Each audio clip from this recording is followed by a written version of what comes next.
کبھی کبھی مجھے لگتا میری ذات کا کوئی حصہ کہیں رہ گیا۔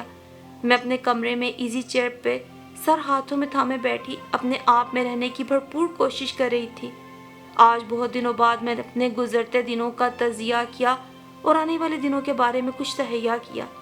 کام کوئی مشکل نہیں ہوتا، بس آدمی کبھی کبھار خود مشکل ہو جاتا ہے۔ میں نے چیزوں کو آسانی سے لینا شروع کیا تو مجھے خود ہی احساس ہوا کہ جو کچھ ہوا ہے ٹھیک ہی ہوا ہے اور بہتر بھی، بس میں نے ہی بدتر سمجھ کر آنکھیں چرائی ہوئی تھیں۔ شام کو پھر فون آیا تو میں نے اپنے آپ کو ڈھنگ سے بات کرنے کے قابل بنا لیا اور میں نے بہت ڈھنگ سے باتیں بھی کر لی۔ اگلے دن کے لیے اس نے ملنے کا پروگرام بھی ترتیب دے لیا اپنی بہن کے گھر، بلکہ سریا باجی نے امی جان کو آگاہ بھی کر دیا تھا۔ میں حسب معمول انجان تھی، مگر میں نے زیادہ اثر نہ لیا۔ سب ٹھیک ہے کا اصول میں نے آج صبح دہرایا تھا۔ سنو، تم نے کبھی محبت کی ہے؟ سب ٹھیک ہے کا ویٹ کرتی میری زبان لڑکھڑا گئی اور مشکلوں منتوں سے سیدھے راستے پر ڈالے دل و ذہن دونوں ڈگمگا گئے۔ میں اتنی کمزور ہرگز نہیں۔ میں نے ریسیور مضبوطی سے پکڑے اسے جواب ٹھوس لہجے میں دیا۔ میں اتنی کمزور ہرگز نہیں۔ ادھر سے ایک کہکہا ابھرا اور میرا جملہ دہرایا گیا۔ تو تمہارے خیال میں وہ محبت کرنے والے کمزور ہوتے ہیں؟ ہاں، محبت نام ہی کمزوری کا ہے، مگر میں تو کبھی کمزور نہیں ہوا، حالانکہ میں نے محبت کی ہے اور بہت شدت سے کی ہے۔ آج ہی تو میں نے سب ٹھیک ہے والا سبق بڑی شد و مت سے حفظ کیا تھا اور آج ہی یہ کتنی بار داؤ پہ لگ گیا۔ میں نے پھر اپنے لہجے، اپنی آواز اور اپنے دل کو مضبوط کیا۔ اچھا، واقعی آپ نے محبت کی ہے یا آپ کو صرف گمان ہوا ہے؟ مجھے لگا میرے جملے نے اسے بری طرح چونکایا ہے۔ کیا مطلب؟ بعض دفعہ ہمیں صرف گمان ہوتا ہے، حقیقتاً اس گمان کے پیچھے کوئی جذبہ نہیں ہوتا، اور میرا خیال ہے کوئی بندہ کسی جذبے کے بارے میں اتنے وثوق سے دعوے نہیں کر سکتا جب تک وہ جذبہ اس کی رگوں میں خون کے ساتھ نہ دوڑتا ہو۔ محبت کہہ دینے سے تو محبت نہیں ہو سکتی نا۔ اس بار میں نے بہت اہتمام سے جھٹلانے والا بھرپور کہکہا لگایا اور پھر اپنے آپ کو داد بھی دی۔ محبت کے 1000 رنگ ہوتے ہیں جناب، اور ان میں سے کئی رنگ ہر انسان کی رگوں میں بھرے ہوتے ہیں۔ اس لیے میں سمجھتی ہوں کہ وہ انسان ہی تو ہے جو محبت کے بارے میں ہر بار بڑے بڑے دعوے کرتا ہے، اور وہی انسان تو کسی کو بھلانے یا چھوڑنے میں ایک پل نہیں لگاتا۔ اچھا بھائی، بہت اچھا، جینیس بندی ہو، بندے کو گھما پھرا سکتی ہو۔ کبھی کہتی ہو محبت کمزور کر دیتی ہے، کبھی نہیں۔ آپ کے انداز نے مجھے سمجھایا تھا کہ آپ محبت کے کس رنگ کی بات کر رہے ہیں، اور میں نے اسی رنگ کو جھٹلایا تھا۔ باقی میں کوئی محبت سے خالی مشین نما انسان نہیں ہوں۔ کتنا اچھا تھا کہ میں نے اتنے دنوں کے منہ سر لپیٹے رہنے کا پروگرام ترک کر کے اپنے آپ کو آزمانا شروع کر دیا تھا۔ اپنے اصولوں پر آج بھی ثابت قدمی سے جمی رہی تھی۔ بہت دیر تک میرے اندر سکون کا ایک گو نہ گو احساس دوڑ گیا۔ اچھا ہوا آپ نے بتا دیا، ورنہ میرے فسانے محبت کی وضاحت رہ جاتی۔ ویسے یہ اچھا لطیفہ ہے، محبت کے فسانے کی بھی کوئی وضاحت ہوتی ہے؟ ہاں ہے نا، بہت انوکھی سی، جبھی تو تم سے شیئر کرنا چاہ رہا ہوں۔ تمہارے ظرف کی آزمائش بھی ہو جائے گی۔ ابھی تو آواز کا رشتہ بھی ایسا پرانا نہیں ہوا تھا اور صاحب آزمانے بھی شروع ہو گئے۔ میں نے مسکرا کے سوچا، سنو، میں نے جس سے محبت کی ہے اس کا حصول میرے لیے ناممکن نہیں تھا، مگر اس فسانے کی انوکھی وضاحت یہی ہے کہ چاہتے ہوئے بھی اگر اسے میری جھولی میں ڈال دیا جائے تو بھی میں اسے نہ اپناؤں کہ اس نے میرے فقط ایک جملے کے اظہار کو نہ صرف ٹھکرایا بلکہ پورا سال یعنی 365 دن تک اسے اپنے قدموں تلے رونتی رہی ہے، یوں جیسے میری ناک کو اپنے جوتوں کی نوک سے مسلتی رہتی ہو۔ نعمان شاہ؟ اگلی طرف سے فون بند ہو چکا تھا اور میرے لبوں سے پھسلتا یہ نام مجھے کہیں گہرائی میں نیچے، بہت نیچے دفناتا جا رہا تھا۔ تو یوں تھا، اور مجھے خبر بھی نہ ہو سکی کہ یوں تھا۔ میں گھنٹہ بھر اس شخص سے فون پر بات کرتی رہی اور مجھے پتہ بھی نہ چلا، نہ وہم ہوا نہ گما، نہ میرے اندر کوئی الارم بجا، نہ میری کوئی حس جاگی۔ ابھی کچھ دیر پہلے اپنا ہی کہا ہوا ایک جملہ میرے ارد گرد گونجنے لگا۔ بعض دفعہ ہمیں صرف گمان ہوتا ہے، حقیقتاً اس گمان کے پیچھے کوئی جذبہ نہیں ہوتا۔ شاید ایسا ہی تھا، جس کی آواز، جس کا لہجہ جس کا انداز مجھے چونکا نہ سکا، اس کا خیال میرا خواب کیسے ہو سکتا ہے؟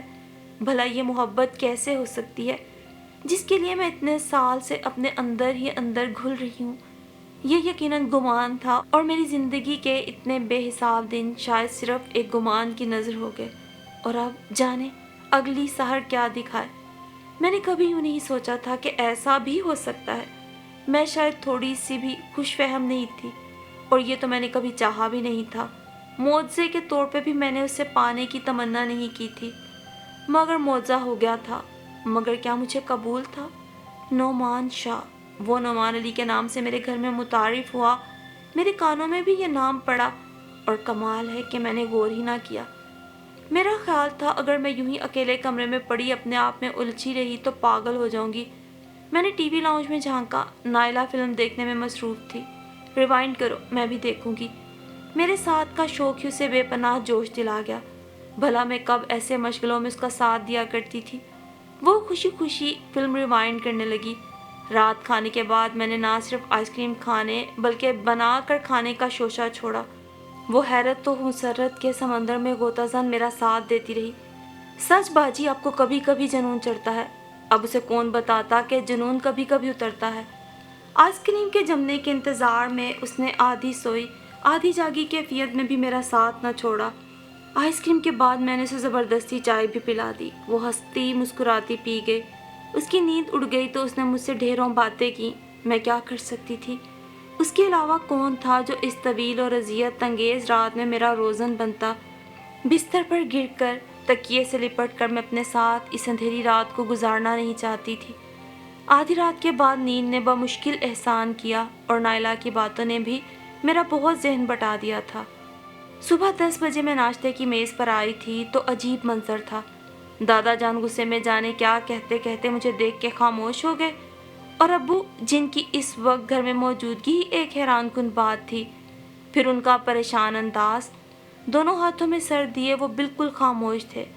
میں نے ناشتہ کیا، چائے پی، اخبار چاٹا، کوئی کچھ بول کے نہ دیا۔ آج کل گھر میں جتنے ہنگامے جاگتے تھے ان کا براہ راست تعلق میری ہی ذات سے ہوتا تھا، مگر میری ہی ذات کو لا تعلق سمجھ کر مجھ سے ہی کسی قسم کی کوئی بات شیئر نہ کی جاتی۔ میں نے دادا جان کی طرف دیکھا۔ لون میں پڑی گلاب کی کیاری میں پڑی گیلی مٹی کو وہ بے وجہ ہموار کر رہے تھے۔ مجھے تو بے وجہ ہی لگا۔ ابو پریشان سر ہاتھوں کی بجائے اخبار میں دے کے بیٹھ گئے۔ امی جان نے ایک بار بھی کچن سے جھانک کے نہ دیکھا۔ بس پھر میرے اٹھنے کا ہی مسئلہ تھا۔ جیسے ہی میں منظر سے غائب ہوئی، سب اپنے بیکار کام چھوڑ کے پھر سے سر جوڑ کے بیٹھ گئے۔ میں بلاخر اخبار پٹک کے وہاں سے اٹھ گئی۔ بیکار میں اتنے لوگوں کو آزمایا۔ یہ لوگ میرے رخ موڑ کر کسی دروازے کے پیچھے غائب ہو جانے کے ہی خواہاں تھے تو میں یوں ہی کر لیتی، اور پھر آخرکار شام کی چائے کے لیے لاؤنج میں آتے میرے کان میں جو پڑا وہ جیسے ہیڈ لائن ہی تھی، میں ایئرپورٹ نہیں جاؤں گا۔ آخر میں کس منہ سے طلحہ کو اس گھر میں لاؤں جہاں وہ اپنی امانت کو لے جانے کی آس میں آئے گا، اور میں خیانت کا مرتکب سر جھکائے کھڑا رہ جاؤں گا، اس سے آنکھیں بھی نہیں ملا پاؤں گا۔ 7 بجے کی فلائٹ سے وہ آ رہا ہے، آپ کوئی فیصلہ تو کر لیں۔ امی جان کی اس بات کے جواب میں ابو جی نے چائے کی پیالی سائڈ ٹیبل پہ تقریباً پٹکتے ہوئے کہا۔ میں کچھ اور سنے بغیر پلٹ گئی۔ فیصلے کا وقت آ گیا تھا، اور شاید اب مجھے اپنا کام شروع کر دینا چاہیے تھا۔ 5:30 بجے بغیر کسی کے کچھ کہے میں نے سفید کاٹن کا ریڈی میڈ سوٹ پہنا، اور فیروزی دھاگے کے کام سے کیے ہوئے بڑے سے دوپٹے کو کندھوں پہ اچھی طرح پھیلا کر ایک نظر اپنے آپ کو آئینے میں دیکھا۔ تم خوبصورت نہیں ہو، مگر چھا جانے والی شخصیت رکھتی ہو، ایک بار یوں ہی سفید لباس میں ملبوس مجھے دیکھ کر نازش نے کہا تھا۔ کبھی بندے پر ایسا وقت پڑے جب اسے اندازہ کرنا ہو کہ وہ کیا کر سکتا ہے تو اسے صرف پرخلوص دوستوں کے بے ریا تبصرے یاد کر لینا چاہیے۔ دادا جان کا غصہ، ابو جی کا پریشان چہرہ، امی جان کا آنکھیں چرائے الجھنا، اور نائلہ کی معصوم بوکھلاہٹ، پتہ نہیں میں ان سب کے لیے کیا کر سکتی ہوں۔ نائلہ نے کمرے میں جھانکا۔ آپ کی ہونے والی نند آئی ہیں، آپ جائیں گی نا؟ اس نے نادانی میں پوچھ لیا کہ جائیں گی، حالانکہ جانا تھا، یہ طے ہی تھا۔ یہ دادا جان کا جوڑا سلسلہ تھا جس میں رکھنا ڈالنا ممکن نہیں تھا کسی کے لیے بھی۔ سب لوگ صرف پریشان ہو سکتے تھے، شرمندہ ہو سکتے تھے، الجھ سکتے تھے، مگر ناممکن اور ممکن کا درمیانی فاصلہ یعنی دادا جان سے اختلاط نہیں کر سکتے تھے۔ میں جانتا تھا کہ تم آؤ گی، کبھی وہ مل جائے، میں ایک نظر اسے دیکھ لوں۔ میں نے کتنی خاموش راتوں اور ہنگامہ خیز دنوں میں بے آواز یہ دعا کی تھی، اور آج وہ سامنے کھڑا تھا۔ میرے دل کی دھڑکن نارمل رہی، میرے ماتھے پر پسینے کی کوئی بوند نہ ابھری، نہ میرے قدم ڈگمگائے، نہ لہجہ کانپا۔ ایک لمحے کا جذبہ تھا اور پھر باقی کی زندگی گمان ہی گمان۔ ہاں نعمان شاہ، اگر گمان نہ ہوتا تو اس وقت میرا اختیار میرے ساتھ نہ ہوتا۔ بہت سے لوگوں کا آنا بھی گمان ہوتا ہے نعمان شاہ۔ پچھلے ہفتے تک جب میں پنڈی میں تھا، میرے وہم و گمان میں نہ تھا کہ جو اپنے والدین کو میں مکمل اختیار دے چکا تھا کہ جس سے چاہے میری شادی کر دیں، اپنے کہے پر پچھتاؤں گا۔ مجھے کیا خبر تھی کہ ان کی نظر بھی دنیا بھر سے ہوتی ہوئی اسی ایک پر آ کے رکے گی جس پر میں نظر ڈالنا بھی نہیں چاہتا۔ مجھے تو بہت دیر میں پتہ لگا، بلکہ شروع میں تو وہم ہی ہوا تھا جب یہاں آ کر یہ نام کانوں میں پڑا، صنم صنم۔ میں نے تصدیق کے لیے فون ملایا اور فون سے گزر کر تمہاری آواز میرے کانوں میں پڑی۔ میرے احساس کے سارے تار ہلا گئی، اور تمہارا لہجہ، اسے تو میں صدیوں بعد بھی پہچان سکتا ہوں۔ یہ سب حقیقت ہے جسے تم نے جھٹلایا، مگر آج تم مجھے نہ روک سکتی ہو نہ جھٹلا سکتی ہو، مگر میں اپنے آپ کو روکنا چاہتا ہوں۔ میں اس رشتے کو ختم کرنا چاہتا ہوں۔ پلیز کوئی فریاد مت کرنا، میں نہیں سنوں گا۔ بس اتنا کہوں گا کہ آئندہ کسی مرد کی انا کو مت کچلنا، اس کی ناک کو مت چھیڑنا۔ اور میں نے سوچا، بھلا جو شخص میرے خیال کے، میری ذات کے تراشے چند ہی سنہری اصولوں پر پورا نہ اتر سکے، جو مرد یہی نہ سمجھ سکے کہ سرے بازار بکنے والی عورت عزت کے لائق نہیں ہوتی، وہ میری محبت کیسے ہو سکتا ہے بھلا؟ بلا شبہ یہ انسان میرا ایک گمان ہی تھا جس میں میں اتنے عرصے سے بھٹک رہی تھی۔ بالآخر میں نے کہا تو یہ، بعض لوگوں کی انا بھی صرف گمان ہوتا ہے نعمان شاہ۔ دن گزر گئے نا، بہت سال ہو گیا، میں سمجھی آپ بھول گئے ہوں گے، سو میں آپ کو یاد کرانے چلی آئی، اپنی بات دہرانے۔ ہاں، ساتھ یہ لطیفہ بھی ہو گیا کہ آپ نے بھی اپنی کبھی کی کہی بات آج پھر دہرا دی، اور میرا جواب آج بھی وہی ہے، میں تم سے نفرت کرتی ہوں نعمان شاہ۔ میں نے پلٹ کر آج بھی نہ دیکھا اس پہ کیا گزری، آج تو غور بھی نہ کیا کہ کوئی احساس میرے نہ رکنے کے باوجود میرے پاؤں پکڑتا۔ سیدھا اس گھر کے سیاہ گیٹ کو پار کر کے میں سروس روڈ پہ جا کھڑی ہوئی، ایئرپورٹ۔ رکشے میں بیٹھ کے میں نے سکون سے کہا، میرا ارادہ اختیاری ہی تھا یا بے اختیاری، مجھے خبر نہ ہوئی۔ گمان غالب ہے کہ آپ کو کہیں دیکھا ہے۔ میں نے چونک کر اس بندے کو دیکھا جو ایئرپورٹ لاؤنج میں ایک ہینڈ بیگ ہاتھ میں پکڑے اور ٹرالی گھسیٹتے میرے پاس آ کر رکا، اور مجھے یقین ہے میں آپ ہی کو لینے آئی ہوں۔ وہم اور گمان تو شک میں ڈال دیتے ہیں نا طلحہ حبیب۔ میں نے ایک نظر اس مضبوط جسم اور لمبے قد کے مالک شخص کی طرف دیکھا۔ وہ خوبصورت نہیں تھا، مگر چھا گیا تھا، کیونکہ وہ کوئی وہم یا گمان نہیں بلکہ یقین تھا۔ آئیے، میں نے اس کے مسکراتے لبوں کو اپنی مسکراتی آنکھوں سے خوش آمدید کہا، اور مجھے تو یہ بھی یقین تھا کہ میرے ابو جی پارکنگ میں گاڑی لیے ہر اکیلے نوجوان کو کھوجتی نظروں سے دیکھ رہے ہوں گے کہ شرمندگی سہنے کی ان میں بہرحال جرت نہ تھی۔ اتنے سالوں سے جو رشتہ انہوں نے اپنے طور پہ جوڑا تھا، آج اپنے باجی کے کہنے پہ انہوں نے ختم کر دیا تھا، لیکن مہمان نوازی کی رسم نہیں چھوڑ سکتے تھے، سو اسے لینے ایئرپورٹ آئے ہوئے تھے۔ اور پھر وہ واقعی دائیں ہاتھ پر سفید ٹویوٹا کے قریب کھڑے تھے۔ مجھے یہاں دیکھ کر ان کے قدم روکتی ان کی ندامت نے بھی جیسے دم توڑ دیا تھا۔ تم صنم بیٹا، تم یہاں؟ وہ حیرانی سے دھیرے دھیرے بڑبڑائے۔ مجھے تو یہیں آنا تھا نا ابو جی، دادا جان نے جلدی میں غلط راستہ بتا دیا تھا، وہ تو گمان کا اور وہم کا راستہ تھا، میری اصل منزل تو یہی تھی جو آپ نے میرے لیے منتخب کر لی ہوئی تھی، میں نے بھرپور اعتماد سے کہا تھا، اور ابو جان کی آنکھوں کی چمک میرے لیے بہت قیمتی تھی۔ گاڑی کی بیک سیٹ پر بیٹھی ابو اور طلحہ کو آپس میں خوش گپیاں لگاتے دیکھ کر میں سوچ رہی تھی کہ بھلا کتنے وقت کے بعد مجھے یقین ہوا کہ میرا فلسفہ حیات بالکل ٹھیک تھا۔ راہ چلتی محبتیں صرف فلرٹ، دھوکے بازیاں ہوا کرتی ہیں، اصل محبتیں تو وہی ہوا کرتی ہیں جو جائز راستوں سے آپ تک آیا کرتی ہیں، جن میں ایک دوسرے کو قبول کرنے کا جذبہ بدرجہ آتم ہوا کرتا ہے۔ جیسے طلحہ اتنے سال دور بیٹھا بھی اس بات سے بے خبر نہیں تھا کہ اس نے اپنے نام سے کسی کو منسوب کر رکھا ہے اور اپنے کیے عہد کو آج اتنے سال بعد بھی نبھانے آ گیا تھا۔ بھلا اس سے مضبوط، پائیدار اور قابل اعتبار محبت اور کون سی ہو سکتی ہے؟ باقی رہی بات نعمان شاہ کی، تو وہ محبت نہیں تھی بلکہ ایک گمان سا تھا کہ شاید محبت ہے۔ در حقیقت وہ ایک وہم اور گمان ہی تھا، وہی وہم و گمان جس میں مبتلا ہو کر آج کل لڑکے لڑکیاں خود کو برباد کیے جاتے ہیں۔